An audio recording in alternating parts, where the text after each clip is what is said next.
Hello, and welcome back, everyone, to AniMonolith's summary series of That Time I Got Reincarnated as a Slime.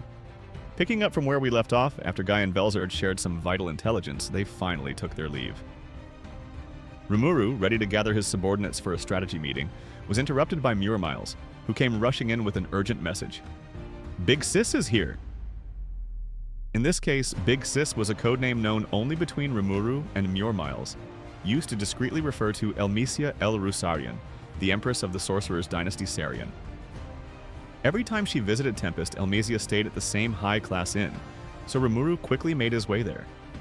What made her sudden arrival so concerning was that Rimuru had previously asked her not to come during wartime. Her appearance could only mean something serious was going on. Before diving into that, though, we need to explain a secret alliance. The Three Drunk Sages. This alliance formed somewhat accidentally. Rimuru, codenamed Rimu, Elmesia, El, and Miles, Gar, became close after a few drunken banquets. During those parties, they often let their guard down and accidentally shared classified national secrets. Realizing how dangerous this could be, they swore to keep their conversations confidential, and in doing so, developed a deep bond. They eventually formed a secret society to influence the Western nations from behind the scenes. The origins of their alliance trace back to the collapse of the Rosso family, which had once coordinated much of the Western underground economy. With no central power left, various criminal groups began acting independently, causing chaos and economic instability. Rimuru tasked Testarossa with quietly restoring order, but using force came with its own risks. Acting too harshly might provoke revenge. Acting too softly might let criminals grow bolder. It was in one of those drunken conversations with Elmesia that Rimuru vented about his frustrations. Surprisingly, Elmesia took his words seriously. They came up with a bold solution: create a new, centralized underworld organization to stabilize the black market and use it as a tool for social balance. This would give the poor access to employment and reduce crime, while giving the rich new ways to invest. Elmesia suggested focusing on sectors like industry and monetizing intellectual property. Rimuru, meanwhile, wanted to transform Bloomond into an industrial power. A few months later, their plan became reality. With support from both Tempest and Sarian, they created a covert organization called the Three Drunk Sages.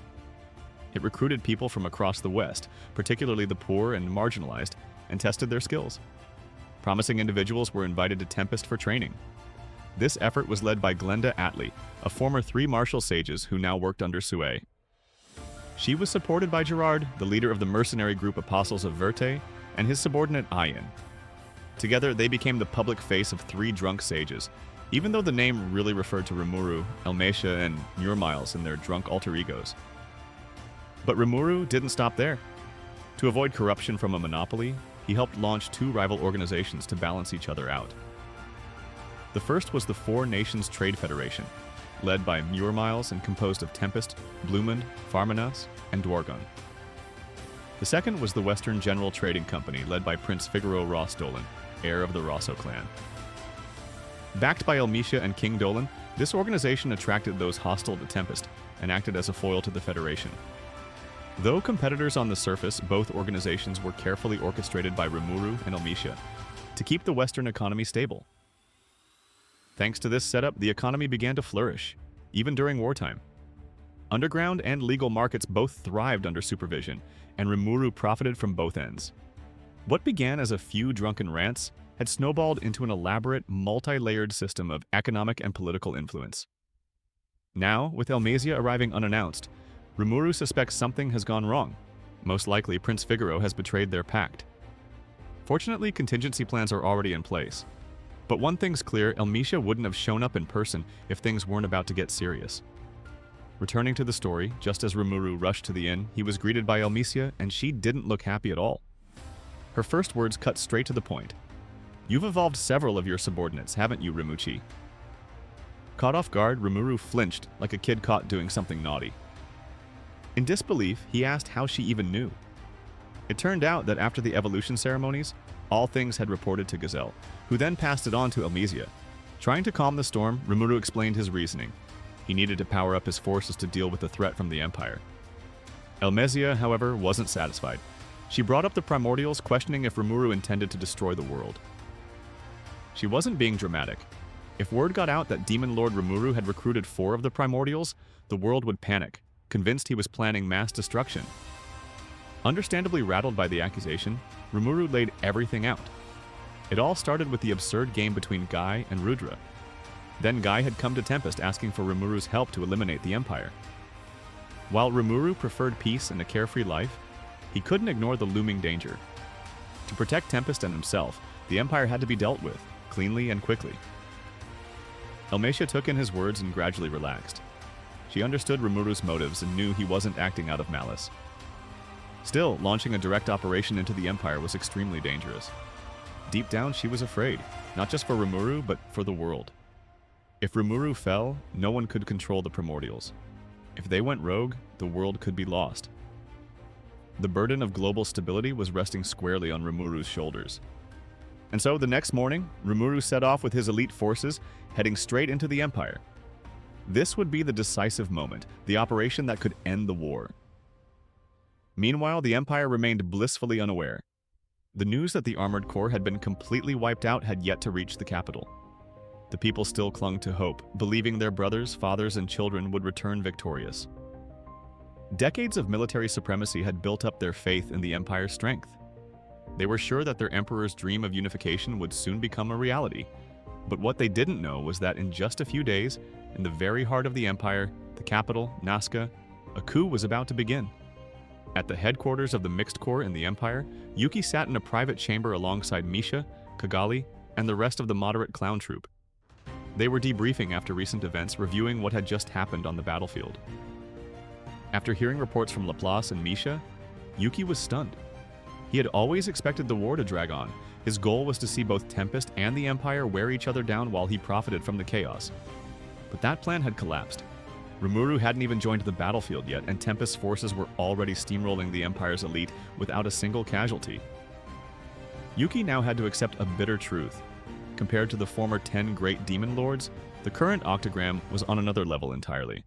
In this world, quality far outweighed quantity, something that became glaringly obvious through Kigali's reflection on the past. Even former demon lords Carrion and Frey had been outclassed by Rimuru's generals. It explained why Kigali's own comrade, Clayman, failed so miserably. Meanwhile, Laplace was still shaken after a 10-day fight with Trainee in the forest. He hadn't expected to leave alive, and he was sure his release was only because of Rimuru's alliance with Yuki. Misha too was shell-shocked. Diablo had casually wiped out 2 top-ranked warriors, something Misha couldn't believe even after seeing it. Both she and Laplace now realized they had only survived because of Rimuru's restraint and adherence to the alliance with Yuki. Shifting the topic, Yuki recalled Bernie and Jiwoo, agents who had been assigned to observe Masayuki. It irritated him to admit that Damrada, who made that decision, had seen Masayuki's potential long before he had. Yuki once trusted Damrada so much that he appointed him one of the 3 leaders of Cerberus. But now, it was clear he had been betrayed. Had it not been for Gadra's warning, Yuki might have never realized Damrada's true nature. That betrayal struck especially hard because Damrada had the power and clearance to operate inside the Imperial Palace itself, and he used it to assassinate Gadra. But Yuki found the circumstances suspicious. If Damrada really wanted Gadra dead, he had plenty of chances before. Why do it in the palace and in front of Lieutenant Kondo? The more he thought about it, the more it felt like a staged event, perhaps even one orchestrated by Emperor Rudra himself. That led to the disturbing theory. Rudra and Damrada may have wanted the Armored Corps to lose. Yuki speculated that this war was being used as a breeding ground to forge powerful warriors, sacrificing the weak to awaken the strong. It wasn't a battle for victory, but a ritual of evolution. And if that was true, Rimuru's unexpected success may have interfered with a far more sinister experiment. Despite everything, Yuki couldn't fully condemn Damrada. His betrayal may have been genuine, or it may have been a calculated sacrifice. Either way, the damage had been done. Trust was gone, and now Yuki's faction had to rethink everything. The coup was no longer secure, and yet he couldn't bring himself to give it up. Establishing a new operational base wasn't easy. Yuki had invested immense time and effort to seize control of the Mixed Corps, which now numbered over 100,000 troops. Retreating meant abandoning all of it. Worse, there wasn't enough time to evacuate the entire force from the Empire. If he were to abandon the coup, the only option left would be fleeing alone, which would be like slicing off a limb. His entire power structure would collapse.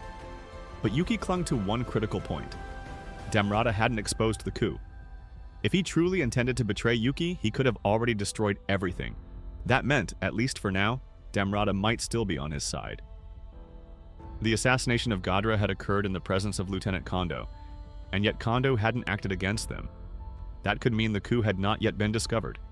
With the armored core destroyed and the capital's defenses weakened, especially with Gladim's forces bogged down in the north near Ingrassia, this was the perfect opportunity to strike. Ironically, it was Damrada's killing of Gadra that made this moment possible. Reflecting on it, Yuki noticed the stark contrast between Damrada and Kondo. Both were loyal to Rudra, but in drastically different ways. Damrada supported Rudra's belief in forging strength through sacrifice. Kondo, on the other hand, aimed for absolute military victory and the elimination of all threats. While Kondo treated anyone opposing the Emperor as enemies, Damrada's only enemy seemed to be Guy Crimson. He had been supporting Yuki in secret, but why? As Yuki began to explain these dynamics to his subordinates, the door opened. Standing there was Damrada. Damrada calmly entered the room and assured Yuki that the building was already surrounded by his men, removing any possibility of a sudden escape or conflict. Then, without delay, he addressed the misunderstanding. Damrada claimed he had never betrayed Yuki. He had killed Gadra on purpose, not to sabotage the coup but to protect it, specifically to keep sensitive information from falling into Kondo's hands. His goal, Damrada said, was to ensure Yuki succeeded in overthrowing Rudra, and the reason? To save Rudra's life. It sounded contradictory, but Damrada's logic was simple. Only by losing the throne could Rudra survive. In his mind, Yuki needed to take control of the empire to protect the man Damrada revered, and to that end, everything Yuki had done so far had been a part of Damrada's plan. Hearing this, Yuki could only grimace. Once again, he realized that he had been a pawn, first under Granbell, and now, possibly under Damrada. Before Yuki could fully process the implications, Damrada brought up Clayman. He claimed he had nothing to do with Clayman's death. The one responsible, he hinted, was none other than Lieutenant Kondo. But Damrada wouldn't say more. The information was forbidden. Despite claiming loyalty to Yuki, there were still secrets Damrada couldn't reveal. Secrets that could damage Rudra if spoken aloud. Naturally, Yuki couldn't bring himself to trust Damrada completely. Yet, looking into the man's eyes, he saw the same unwavering loyalty and determination from when they had first met. Damrada was a man willing to sacrifice everything for those he believed in. Yuki remembered the words Damrada once spoke. "I will give up anything for the people I trust." Back then, Yuki hadn't known who Damrada meant, but now he understood. "You're lying," Yuki finally said. "You swore loyalty to Rudra long before me, and that hasn't changed." Damrada gave a small, resigned smile. "I'm no match for you, boss." That simple acknowledgement was all Yuki needed. The words were a lie, but the heart behind them wasn't. With a deep breath, Yuki stood and made his decision. "Fine. Instead of fighting you here and now, let's make the coup a success." No one in the room objected. Despite their suspicions, they trusted Yuki's judgment. One by one, the clowns voiced their support. "If Yuki-sama believes in him, then I will too. But if he betrays us, I'll be the first to strike. I'll help Laplace. Ho ho ho, count me in." And just like that, the moderate clown troupe came together, unified in purpose. Their next move, overthrow the empire.